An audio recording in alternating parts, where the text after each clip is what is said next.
Oke, sekarang kita masuk nilai mutlak. Nah, ada yang tahu nggak nilai mutlak itu apa? Oke, sebelum lebih jauh, kita lihat dulu nih sebuah ilustrasi di sini. Di sini ada perintah nih. Berapa jarak masing-masing objek dari permukaan air laut? Ada yang tahu? Contoh, berapa sih jarak burung yang terbang ini ke permukaan air laut? Ada yang tahu? 20 ya. Nah, sekarang kalau misalkan saya tanya, berapa sih jarak antara ikan di laut ke permukaan? Berapa ya jaraknya? Berapa? 10 ya. Nah, di sini 10. Pak, kenapa nggak negatif 10? Lihat, kita pernah nggak ketemu jarak itu negatif? Tidak ya, jarak itu pasti selalu bernilai positif. Nah, jadi nilai mutlak itu hampir sama konsepnya dengan jarak. Loh, maksudnya gimana, Pak? Nilai mutlak itu adalah nilai yang selalu bernilai positif. Maksudnya gimana? Seperti jarak tadi. Kan dari sini ke sini kan kalau kita lihat itu kan negatif 10. Tapi karena kita berbicara tentang konteksnya ke jarak, maka bernilai 10. Gitu. Jadi jarak itu selalu bernilai positif, hampir sama konsepnya atau makan sama lagi dengan mutlak.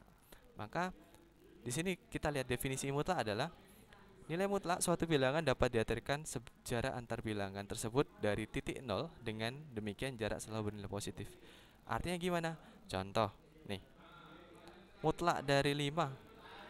Ada yang tahu berapa? 5. Tahu dari mana? Nah, bacanya gini.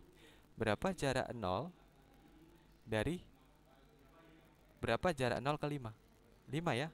Lupa 0 dari mana? Nah, kita bisa buat permisalan ini. 5 dikurangi 0 sama dengan 5 gitu. Misalkan negatif 5 itu sama dengan berapa?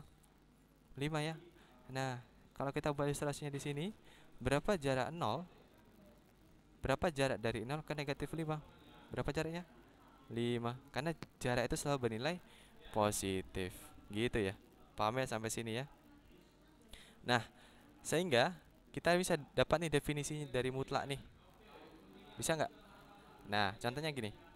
Mutlak dari 5 tadi adalah 5. Mutlak dari negatif 5 adalah 5 juga. Maka nilai ketika dikeluarkan dari nilai mutlak pasti bernilai positif ya. Tetapi nilai di dalam mutlak boleh negatif nggak? Boleh.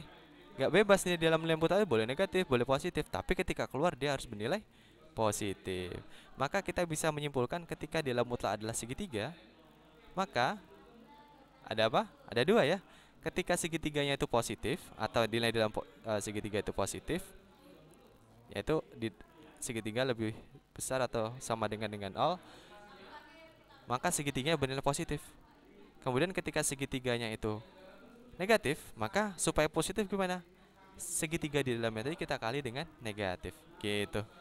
Contohnya gimana, Pak? Boleh. Contoh nih.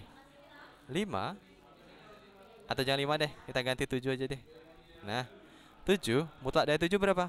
Ini masuk syarat mana nih? Syaratnya gini ya. Karena dia positif kan di dalam nilai mutlaknya. Maka hasilnya adalah 7. Nah, sekarang kalau misalkan gini, min 7 nih. Dia masuk yang mana nih dalam ini nih? Dia masuk yang kedua ya. Yang ini ya. Oke, maka negatif.